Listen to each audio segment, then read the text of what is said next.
partner the United States government to establish an infectious disease center in the state. Governor Hassan Fele announced this Tuesday at the Federal Medical Center Makurdi, where he commissioned a molecular lab. According to the governor, the move to establish an infectious disease center is part of his administration's resolve to improve the healthcare sector in the state for effective healthcare delivery. Governor earlier said donation of the state-of-the-art molecular lab was a further commitment and support of the U.S. government to Nigeria, and particularly Benue State, to ending HIV and AIDS and other diseases. He said the lab will play a pivotal role in early detection of diseases, reaffirming the power of science and innovation to build a better tomorrow for generations to come. The governor revealed that his administration has made deliberate efforts to combat public health threats, and the molecular lab will complement their efforts to eradicate life-threatening diseases. Our administration remains committed to leaving no one behind in our pursuit of health equity and justice. We shall continuously harness the power of science, innovation, and compassion to build a brighter tomorrow for generations to come. We reiterate our government's commitment to sustaining the HIV response in the state through the financing of HIV response, public health infrastructural development and support, PLWHIV, the children orphaned and made vulnerable by HIV, and other vulnerable populations for improved quality of life. Acting Country Director, U.S. Center for Disease Control and Prevention, Nigeria, Susan Terrell, made an official presentation of the lab accreditation certificate to the governor.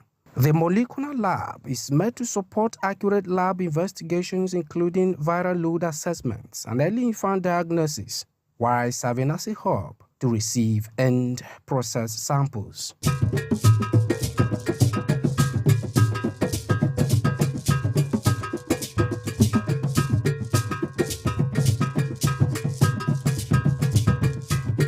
Now to education. The Benue State University Makurdi is to partner the NSBI Koroma University of Science and Technology Sierra Leone for academic excellence. This was part of fallouts from a meeting between the Benue State government and leadership of NSBI Koroma University Tuesday at Government House in Makurdi.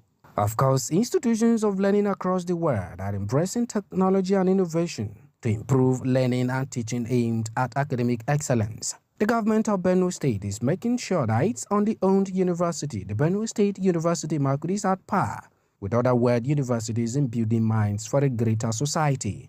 To achieve this, Governor of the state, Reverend Father Hassan Thalia, hosted the leadership of NSBI Koroma University of Science and Technology, Sierra Leone, to explore possible ways of collaboration to benefit the state and the country. He said that as a specialized institution that is vast in technology and innovation, collaboration with the Sierra Leonean University will add great value to his administration's quest to train Benue indigenes in ICT. Innovation in agriculture is one other area the governor is targeting. He revealed that his government is making efforts to improve food production in the hope that collaborations with the Science and Technology University will assist in achieving this objective. We need their expertise at this university. They need ours. We've been on the corridor of academia for some time in the state now. What can we offer to this young institution? What can we tap from what they have? Our university has a element of the vocational and technological establishment. But is there anything they are doing that we are not doing? Or we are doing, or they are doing that we are yet to begin? Is there some ways of this collaboration?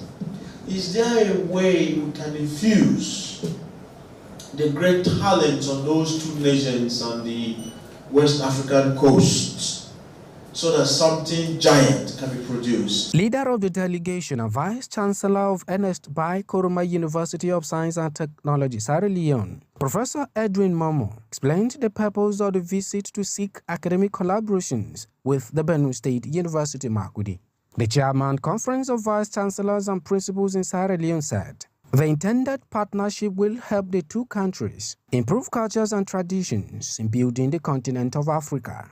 The visitors presented gifts to the governors, the first foreign alumnus of the university, who recently received a Doctor of Humanity by the NSBI Koroma University of Science and Technology, Sierra Leone.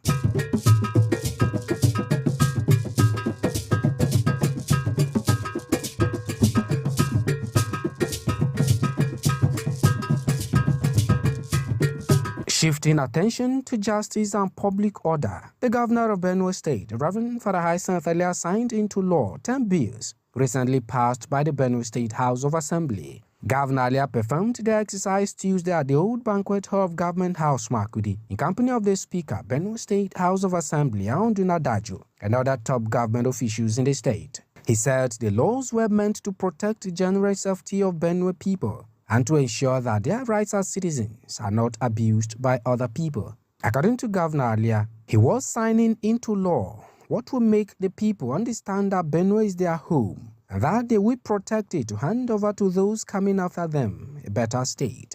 He advised people of the state to think beyond partisanship for the interest of the state, emphasizing that his administration remains resolute until wholesome peace is guaranteed in Benue State. The governor, however, warned against intra- and interstate crises, calling on traditional rulers to be deliberate in their actions to ensure that permanent peace returns in their respective communities. When it comes to law and order, please, my citizenry, forget about partisanship. What I'm signing here has nothing to do with APC. It has nothing to do with ABGA or Labour or PDP. I'm signing into law what would make us as a people to know that this is our home and to protect this home and turf of ours, and to pass on to those coming after us our genuineness, our legitimacy, our sincerity, and our truth. This is the high magnitude of what we do this afternoon. Thanks. Presenting the bills to the governor, Speaker, Benue State House of Assembly, Aunduna Daju said, the bills that passed through all necessary legislative processes have been a testament to the commitment of the 10th Benue State Assembly to making laws that will impact positively on the people of the state. The Benue State Attorney General and Commissioner for Justice and Public Order, Fidelism Ngim, explained that no part of the Open Grazing Prohibition and Ranches Establishment Law 2017 has been repealed, as it is a Benue people-oriented law. The 10 laws signed by the governor include a law to make provisions for Benue State Drug and Health Commodities Management Agency, a law to prohibit harassment, extortion of money from land developers, violent and fraudulent conducts in relation to landed properties, popularly known as matching ground, a law to merge volunteer and livestock guards to provide for the establishment of Benue State Civil Protection Guards, a law to establish the Benue State Legislative Budget and Research Office, and a law to repeal the law making provisions for the maintenance of the former elected governors of the state and their deputies. Others are a law to provide for Benue State Youth Development Commission and implementation of sustainable youth policy, a law to amend the Public Procurement Commission law, a law to regulate the engagement of casual workers in the Benue State Public Service, a law to provide for the retirement of magistrates and judges, as well as a law to regulate the Benue State House of Assembly Commission law. We proceed on a quick break to be back shortly with more updates. Please don't go away.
Welcome, and if you're just joining us, you are on to the program Government House on Benue Television. And on this program, we highlight activities of the Governor of Benue State and around Government House in the week just ended. Moving on, the Benue State Governor, Reverend Father Hyacinth Alia, charged traditional rulers and council chairmen of all local government areas with boundary issues to maintain peace as the government begins to carry out boundary demarcations.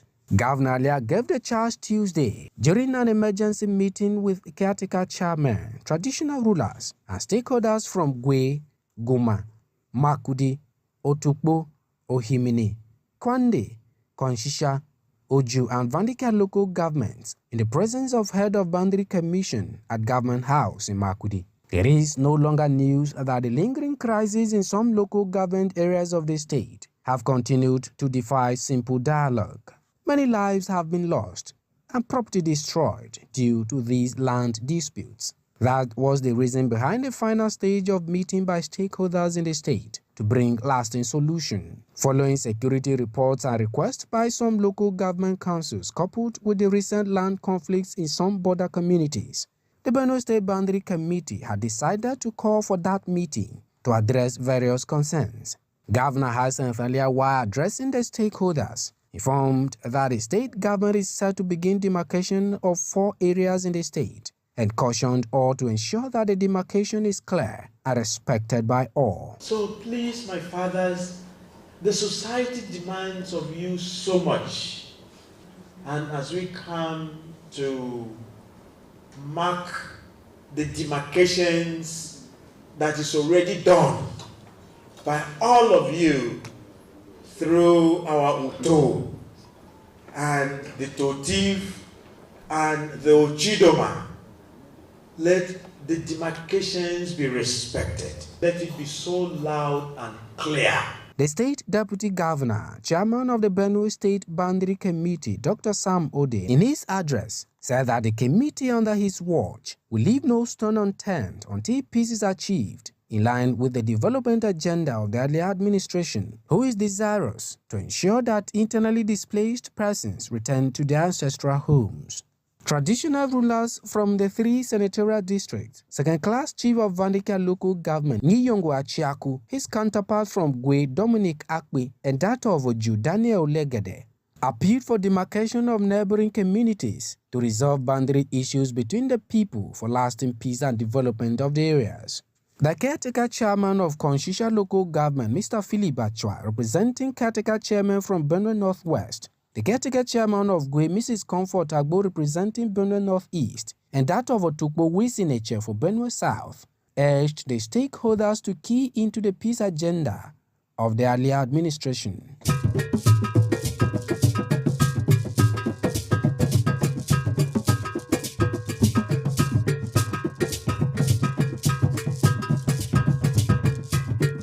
Now, to boost the economy of the state, the Benue State government is to begin dredging of River Benue as a catalyst to economic development of the state. Governor Hyacinth Alia announced these and other projects at Ibrahim Badamosi Babangida Square, Makudi, during the 2024 Democracy Day celebration. This year's Democracy Day celebration in Benue State took a different dimension, witnessing the crowd that has not been seen in recent years. The event preceded a democracy march led by Governor of the state, Reverend Father Hyacinth Alia, from Government House Gate to IBB Square, venue for the celebration in Makudi, the state capital. According to the governor, the event was an opportunity to celebrate liberty and freedom, where the masses are drivers of democracy. He said in the past 25 years, Nigeria has experienced uninterrupted democracy, a feat he opines is worth celebrating. Governor Alia used the celebration to mention some of his achievements in the last 1 year, which he said has engendered economic growth through reforms in all sectors of the economy. He said his government has embarked on people-oriented projects through his administration's 7-point agenda, in line with the current economic realities. The state chief executive announced that over 400 kilometer statewide roads will be declared and contracted for construction in a matter of days, even as the administration begins demarcation in Benue communities to solve issues of land disputes. He revealed that his government has achieved these milestones without borrowing. According to the governor, his administration has concluded a legal framework to establish a civil security outfit to protect the state, with particular consideration for reviving moribund state companies to create more jobs for the youth, while increasing internally generated revenue. As we mark democracy celebration, I hereby restate my commitment towards rewriting the socio-economic narrative of our dear Benue State. I am forever committed to building formidable systems and institutions premised on fairness, accountability, democratic ethos, equity, and justice. Although this task has been challenging, the impact so far has been very encouraging. For instance, we have nipped in the bud almost all the inter-ethnic community skirmishes that were prevalent before and after we came into office. As a government of popular consent, the government of the masses, I am mindful of the honor and trust bestowed on me.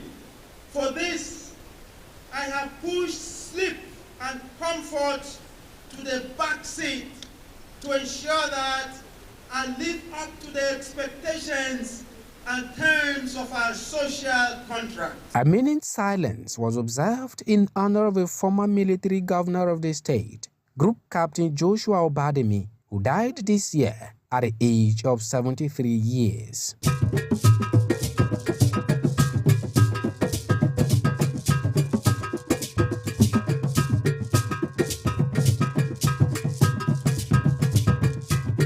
The governor of Benue State, Reverend Father Hyson Thalia, directed relevant future. Country representative of Medicine Sans Frontiers, Dr. Simba Tirima, justified their exit that the emergency situation that required their services has been greatly improved, especially the condition of those in internally displaced persons camps. State Coordinator of MSF, Mr. Salah Dongudu, and the Project Coordinator, Mr. Razid Erchin, both explained that during the 6 years, they provided healthcare services to 400,000 people, attended to 200,000 cases of sexual and reproductive health, provided 400,000 tents to IDPs, and 60 boreholes.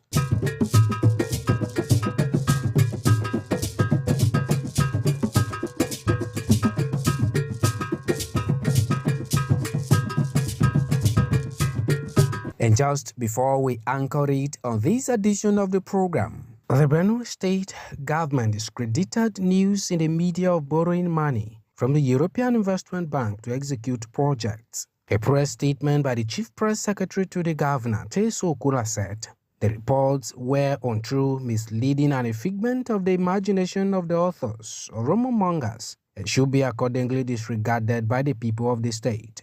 The government spokesperson emphasized that the governor-led administration has not borrowed any money since assuming office on May 29, 2023. Kula explained that the European Investment Bank, which has been quoted to have granted a loan to the state government, is not a money-lending agency but only finances and supports long-term projects within the European nations and in rare cases outside the European Union.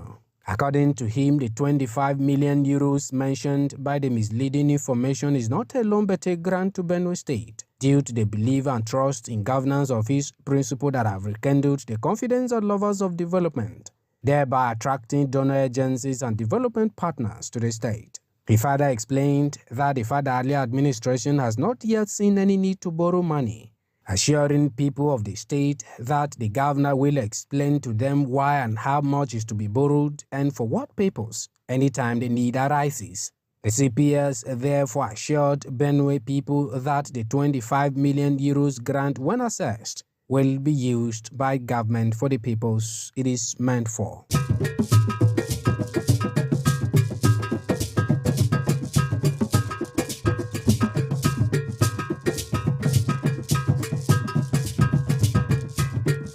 This is where we leave it on this edition of Government House on Benue Television.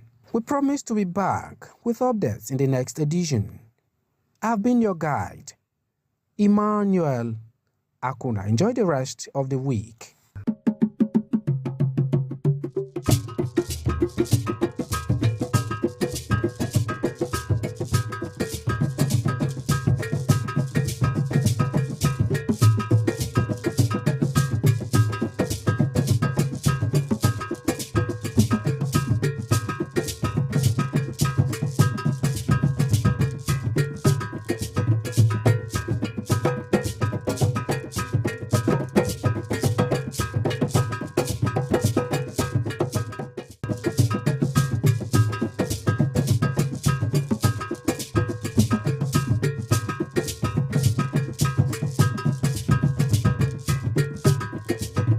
Hello, beautiful children of God. Welcome to the book, your beautiful, interesting collections of Bible stories. And today, we will be reading through series of stories in the Bible. Our first story is The Promised Land. The Promised Land. Thousands of years ago, God promised to send a Savior to rescue the world from sin. Later, God revealed the chosen family that this Savior would come from. This family was called Israelites. The Israelites dreamed of living in the Promised Land, but the ruler of Egypt made them slaves. For hundreds of years, the Israelites were slaves in Egypt, but God did not forget His promise to give them Canaan. God did many amazing things when He used a man named Moses to deliver the Israelites from slavery and bring them out of Egypt. Let's discover this in the good book called the Holy Bible. Before they went into their new land, Moses, the leader of the Israelites, sent 12 spies to explore the land. The spies agreed that the land was beautiful.